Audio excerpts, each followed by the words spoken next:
gracias, mi Señor, por esta noche, Padre. Gracias por reunirnos una vez más acá para escudriñar tu palabra. Gracias por demostrarnos, Dios, tu verdad en las Escrituras, demostrarnos que tu Hijo amado Jesús es Dios en carne, Padre. Gracias por esta convicción. Ayúdanos, Padre, a estar listas para responder a las personas que no tienen esta convicción. Dios, capacítanos para instruirlas, para ayudarlas, Padre, a también ser reconciliadas contigo como un día nosotras fuimos, Padre. Gracias, esté con nosotros, abra nuestro corazón y que seas tú guiando este estudio en tu palabra poderosa, Padre. Gracias por todo en nombre de Jesús. Amén. Amén. Amén. Entonces, vamos a ver que Jesús, Él es diferente de otros dioses, por así decir, que muchas personas creen, ¿sí?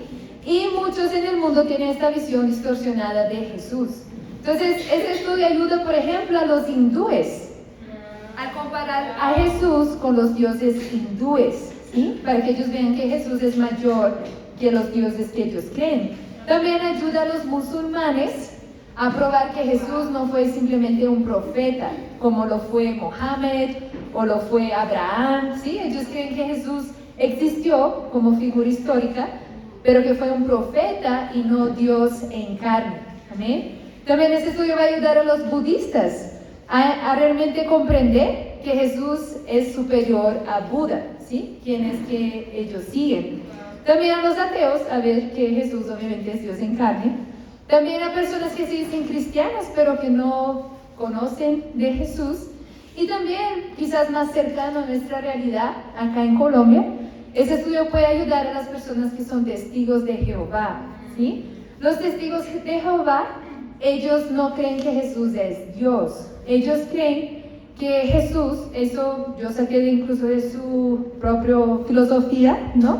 Entonces ellos creen que Jesús no es Dios todopoderoso y que no existe ninguna base bíblica para la doctrina de la Trinidad. Ellos creen que Jesús es el Hijo de Dios, así como la Biblia también llama a los ángeles de Hijo de Dios, y también como llama a Adán, el primer ser humano, como Hijo de Dios. Entonces ellos sí dicen que Jesús es el Salvador, pero no lo ven como Dios en carne, aunque creen que fue el primero a ser creado, que Jesús sí fue creado al cielo, después llegó a través de la Virgen. Pero eso es muy importante porque ellos fallan en su confesión de fe, ¿no? Que sabemos de Romanos 10, versículo 9, que para ser salvos tenemos que confesar que Jesús es el Señor, o sea, que Jesús es Dios.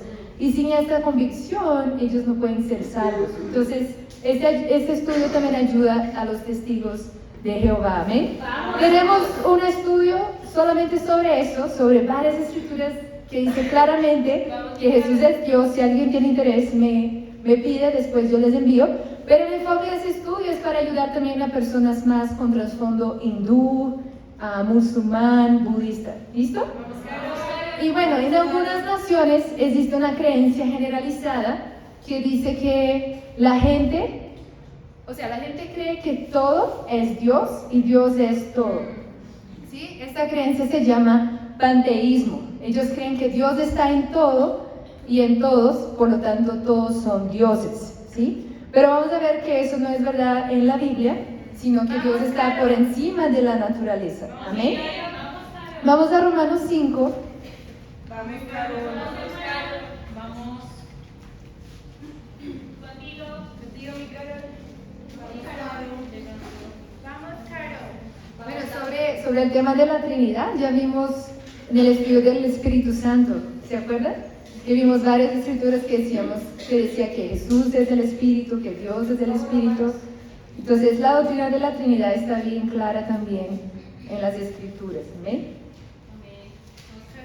Pero vamos a Romanos capítulo 9, versículo 5. Acá Pablo está hablando de los israelitas, del pueblo de Israel, y él dice en versículo 5: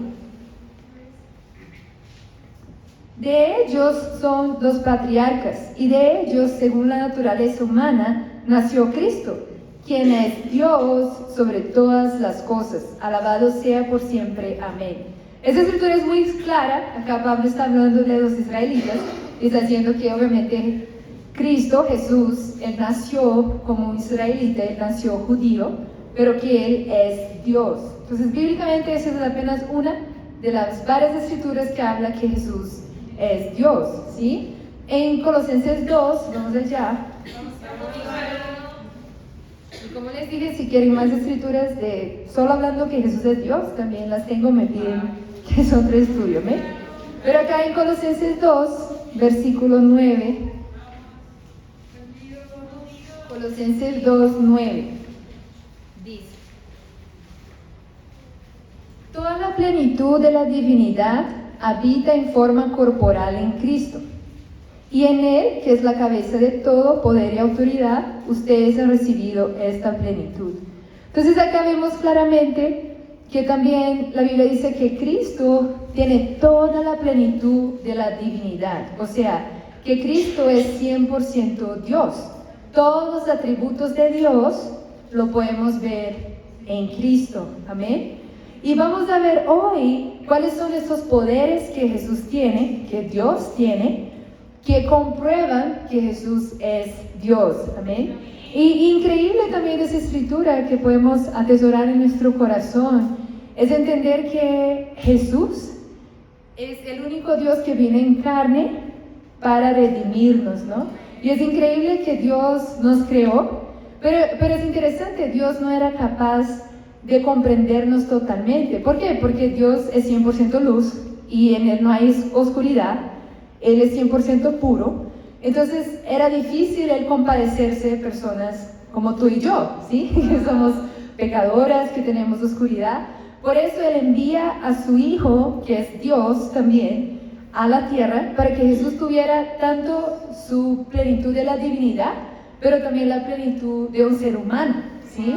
Y pudiera compadecerse de nosotros. Entonces es increíble ver que Dios se preocupa profundamente por nosotros, sus hijos, a punto de rebajarse en nuestro nivel simplemente para poder conectarse con nosotros, ayudarnos en nuestras tentaciones, a realmente redimirnos de nuestros pecados y ser compasivo con nuestras debilidades. Amén. Pero vamos a ver 6 puntos hoy del poder de Jesús, ¿sí? Que lo comprueban, por así decir, que Él es Dios. Primer punto: poder sobre la enfermedad. Poder sobre la enfermedad. Vamos a Marcos 1. Vamos a ver varias escrituras en Marcos. Marcos 1, versículo 40.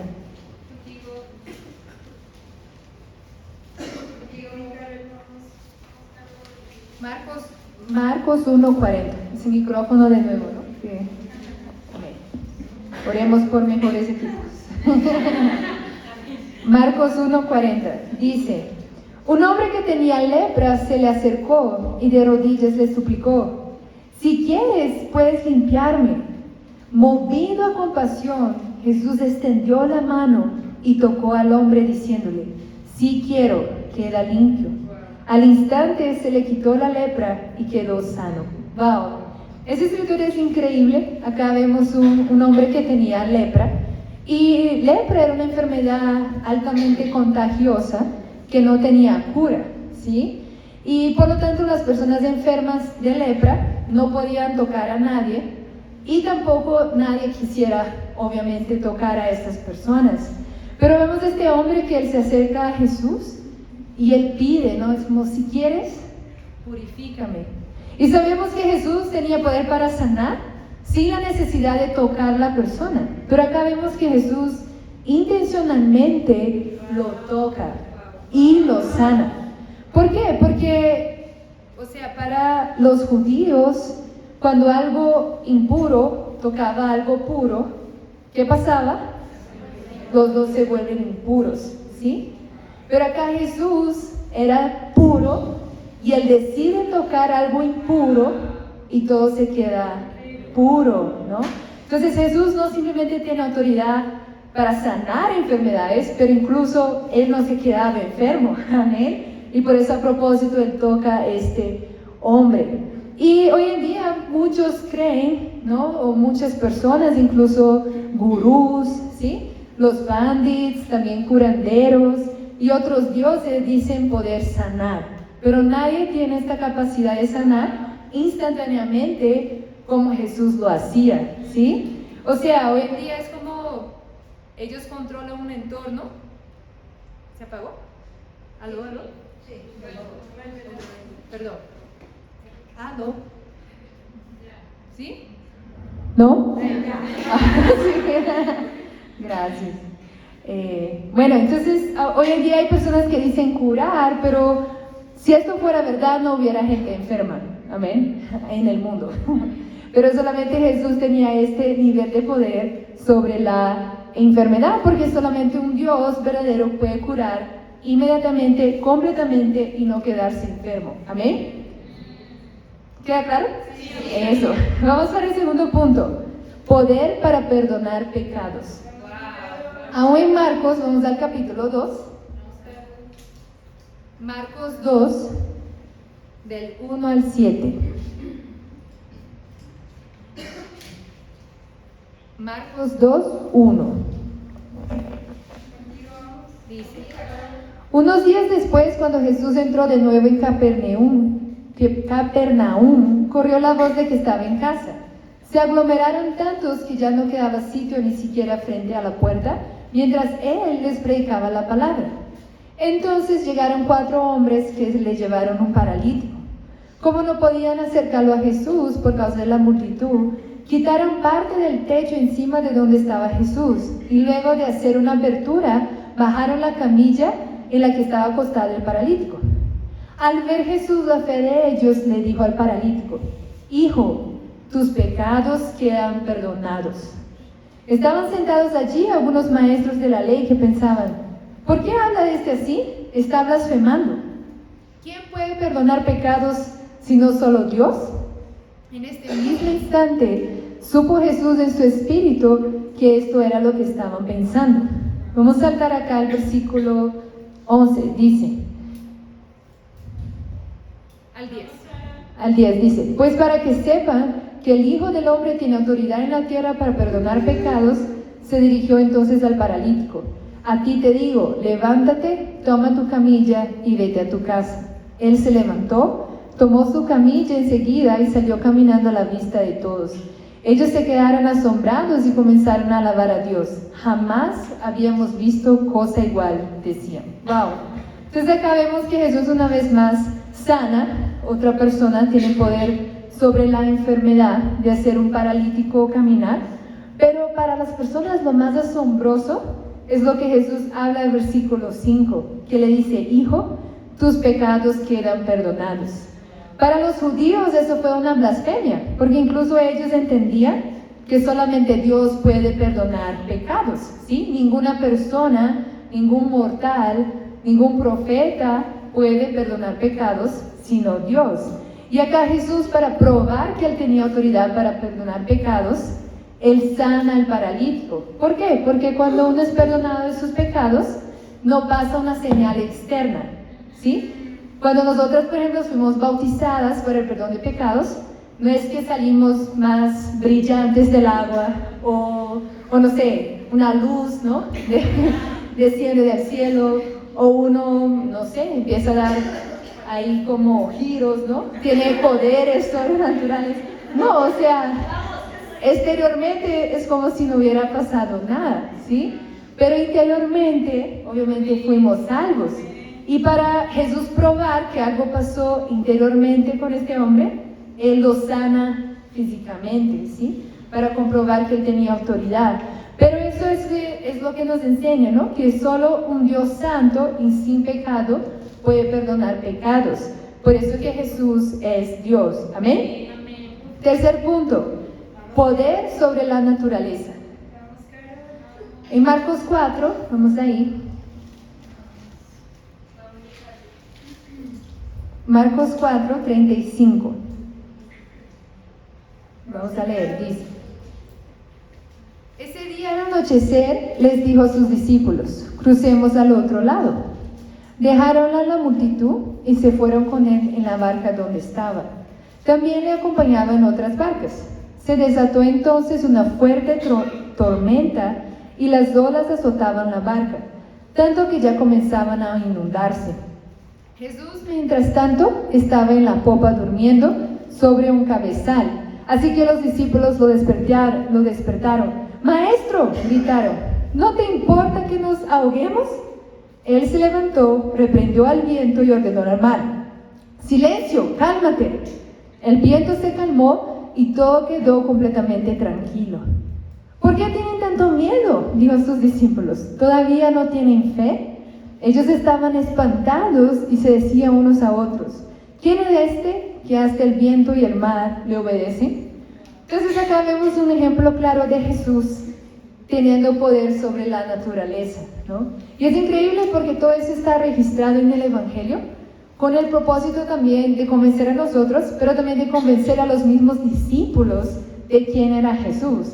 Acá los discípulos aún no tenían certeza de la identidad de Jesús, ¿sí? Ellos estaban convencidos que Jesús era un hombre de Dios, era un maestro, un rabí, pero ellos no entendían que Jesús era Dios en carne, ¿sí? Ellos pensaban que era quizás un profeta más, ¿no? Como Elías, Eliseo, Jeremías, que también hicieron milagros, pero acá Jesús aún no les cuestiona: ¿todavía no tienen fe? O sea, ¿todavía no creen en quién realmente soy yo? Y acá Jesús está, ¿no?, en la barca, empieza una tormenta, yo imagino que era muy asustadora. Yo no he viajado en barco, pero he viajado de avión, y no sería chévere estar en una tormenta y un avión, ¿no? Y a veces cuando uno está en avión tiene turbulencia. He pasado por varias cosas en aviones y uno tiene miedo, ¿no? Es como, ¿cómo alguien puede dormir en avión? Yo no sé, la verdad. Yo estoy así como tenso, ¿no? Pero acá Jesús estaba durmiendo, ¿sí? Porque él sabía que él tenía autoridad, pero los discípulos todavía no. Pero es increíble que vemos que Jesús, él da órdenes a la naturaleza y la naturaleza le somete, ¿no? Entonces tenemos que entender que Dios y la naturaleza no son uno, ¿sí? O sea, la naturaleza fue creada por Dios, pero no es Dios, no es parte de Dios, sino que Dios tiene autoridad sobre la naturaleza y por eso no debemos adorar a la naturaleza, como hacen varias religiones, incluso acá quizás los indígenas, ¿verdad?, en Colombia. Entonces, eso es otro punto. Y también para enseñar a los hindúes, que obviamente no adoramos la naturaleza tampoco, como ellos lo hacen, y a los musulmanes que Jesús es mayor que Mohammed, ¿sí? Porque Mohammed o Mahoma, no sé cómo se dice en español, él nunca hizo milagros, ¿sí? Pero Jesús hizo muchos milagros, ¿amén? Entonces ese es nuestro tercer punto. Cuarto punto, poder sobre los demonios. Poder sobre los demonios. Yo pienso que ese punto es bueno para nosotros también, porque así como en Brasil, también en Perú, acá, hay mucha hechicería, ¿no? O también supersticiones, y puede ser que nosotros venimos de un trasfondo de eso, ¿sí? De hechicería, o quizás hemos estado en iglesias que hablan mucho de demonios, ¿sí? Y bueno, hay las películas de terror, y eso nos puede causar miedo, ¿sí? Ese tema de los demonios. Pero vamos a Marcos 5. Marcos 5, del 1 al 3. Marcos 5, 1 dice: cruzaron el lago hasta llegar a la región de los Gerasenos. Tan pronto como desembarcó Jesús, un hombre poseído por un espíritu maligno le salió al encuentro de entre los sepulcros. Este hombre vivía en los sepulcros y ya nadie podía sujetarlos, ni siquiera con cadenas. Muchas veces lo habían atado con cadenas y grilletes, pero él los destrozaba y nadie tenía fuerza para dominarlo. Noche y día andaba por los sepulcros y por las colinas, gritando y golpeándose con piedras. Cuando vio a Jesús desde lejos, corrió y se prostró delante de él. ¿Por qué te entrometes, Jesús, Hijo del Dios Altísimo?, gritó con fuerza.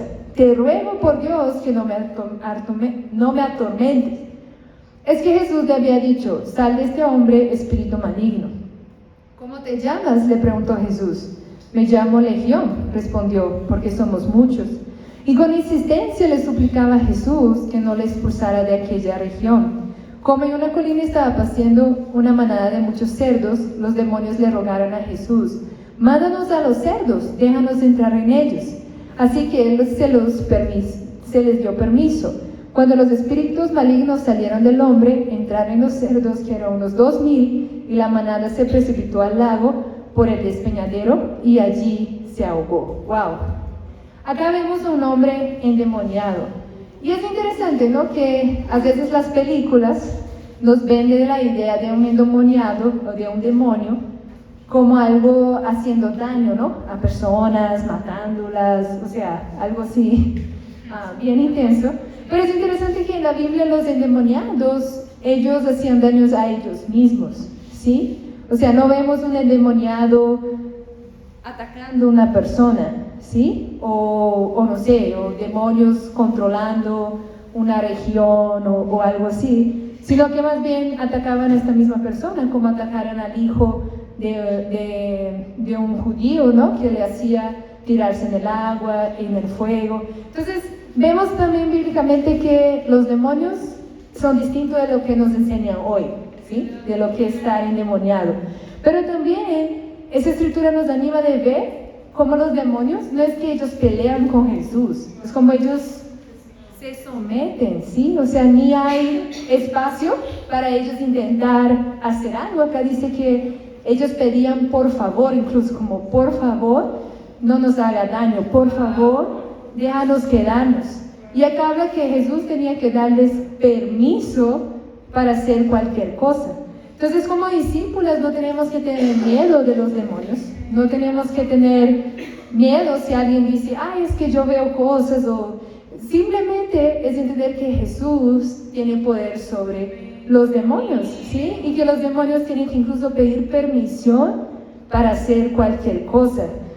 Y eso nos ayuda mucho a también ayudar a otras personas, principalmente los hindúes. Entonces los hindúes, ellos tienen mucho miedo de los demonios y espíritus malignos. Y hay muchas religiones que hacen eso, ¿no?, que ponen cosas en la ventana, en fin, muchas cosas.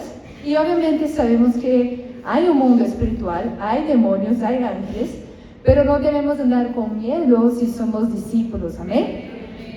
Y acá vemos que, Jesús tiene poder sobre todo, incluso sobre Satanás. Otro ejemplo también es en el libro de Job, ¿sí? Satanás tuvo que pedir permiso a Dios para hacer cualquier cosa con Job. Entonces, no vivamos con miedo de estas cosas, ¿amén? Incluso de hechicería, todo eso es como, amén. Sea un discípulo fiel y tú vas a estar bien. Bueno, vamos acá al quinto punto: poder sobre la muerte. Marcos 5, 21. Dice: después de que Jesús regresó en la barca al otro lado del lago, se reunió alrededor de él una gran multitud, por lo que él se quedó en la orilla. Entonces, uno de los jefes de la sinagoga, llamado Jairo, al ver que Jesús se arrojó a sus pies, suplicándolo con insistencia, le dijo: mi hijita se está muriendo, ven y pon tus manos sobre ella para que se sane y viva. Jesús se fue con él y lo seguía una gran multitud, la cual lo apretujaba. Vamos a saltar acá a versículo 35. Dice, 35. Todavía estaba hablando Jesús cuando llegaron unos hombres de la casa de Jairo, jefe de la sinagoga, para decirle: tu hija ha muerto, ¿para qué sigues molestando al maestro? Sin hacer caso de la noticia, Jesús le dijo al jefe de la sinagoga: no tengas miedo, cree nada más. No dejó que nadie lo acompañara, excepto Pedro, Jacobo y Juan, el hermano de Jacobo.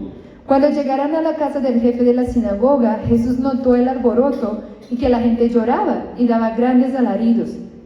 Entró y les dijo: ¿por qué tanto alboroto y llanto? La niña no está muerta, sino dormida.